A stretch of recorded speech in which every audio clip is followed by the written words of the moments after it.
বড়ুয়া মুক্ত দিবস, মুক্ত দিবস। সফল হোক, সফল হোক। 7 ডিসেম্বর, 7 ডিসেম্বর। সফল হোক, সফল হোক। বড়ুয়া মুক্ত দিবস, মুক্ত দিবস। সফল হোক, সফল হোক। 7 ডিসেম্বর, 7 ডিসেম্বর। সফল হোক, সফল হোক। বড়ুয়া মুক্ত দিবস, মুক্ত দিবস। সফল হোক, সফল হোক। 7 ডিসেম্বর, 7 ডিসেম্বর। সফল হোক, সফল হোক। পিছনে আসেন না, পিছনে আসেন, আরো পিছনে আসেন। সফল হোক, 7 ডিসেম্বর, 7 ডিসেম্বর। সফল হোক, সফল হোক। বড়ুয়া মুক্ত দিবস, মুক্ত দিবস। সফল হোক, সফল হোক। 7 ডিসেম্বর, 7 ডিসেম্বর। সফল হোক, সফল হোক। বড়ুয়া মুক্ত দিবস, মুক্ত দিবস। সফল হোক, সফল হোক। 7 ডিসেম্বর, 7 ডিসেম্বর। সফল হোক, সফল হোক। বড়ুয়া মুক্ত দিবস, মুক্ত দিবস। সফল হোক, সফল হোক। 7 ডিসেম্বর, 7 ডিসেম্বর। এবার আমাদের সামনে এই পর্যায়ে আমাদের এসিডেন্ট স্যার কিছু আলোচনা করবেন। আজকে 7 ডিসেম্বর বরুড়া উপজেলা মুক্ত দিবস। 1971 সালে এই দিনে বরুড়া উপজেলা পাক হানাদার বাহিনীর যে অধিগ্রহণ ছিল সে থেকে মুক্ত হয়েছে। তো পরবর্তীতে স্বাধীনতা সূর্য উদিত হয়েছে। তো এই দিনে যেহেতু বরুড়া উপজেলা মুক্ত হয়েছে, তো এই দিনটি আমরা বিশেষ শ্রদ্ধার সাথে স্মরণ করছি। এছাড়া 1971 সালে যেসব মা বোন তাদের ইজ্জত দিয়েছেন, যেসব শহীদ হয়েছেন, তাদের আত্মার প্রতি শান্তি কামনা করছি। এছাড়াও 24 সালে যারা বিভিন্ন ক্ষেত্রে আন্দোলনকে প্রাণ দিয়েছেন, তাদের আত্মার প্রতি শান্তি কামনা করছি।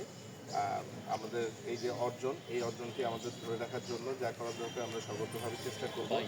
আমরা যেন আমাদের এই 7 ডিসেম্বর বরুড়া উপজেলা মুক্ত দিবস এই বিষয়টিকে শক্তি হিসেবে আমরা গ্রহণ করে আমরা আমাদের পরবর্তী কার্যক্রম, আমাদের সকল ধরনের সেবা, সকল ধরনের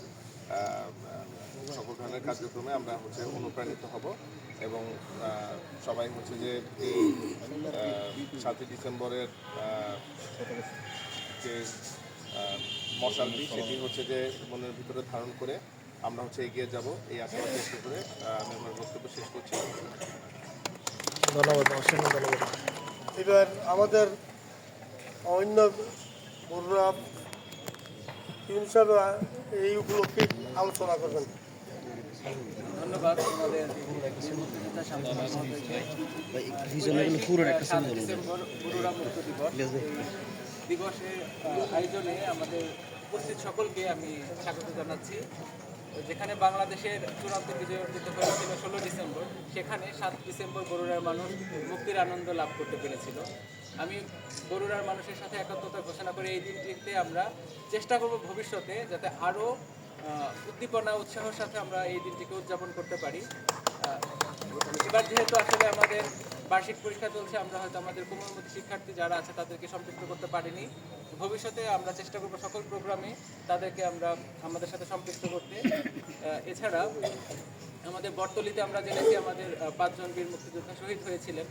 তাদের আমরা উপজেলাতেই শহীদ হয়েছিলেন বর্তলির। আমরা তাদের আত্মার প্রতি আমরা শান্তি কামনা করছি। সর্বোপরি 1971 সালের মহান মুক্তিযুদ্ধে যারা আত্মোৎসর্গ করেছেন, পাশাপাশি 24-এর যে বিপ্লব, যে আন্দোলন, সেই গণ অভ্যুত্থানে যারা শহীদ হয়েছেন সকলের আত্মার প্রতি আমরা শান্তি কামনা করছি।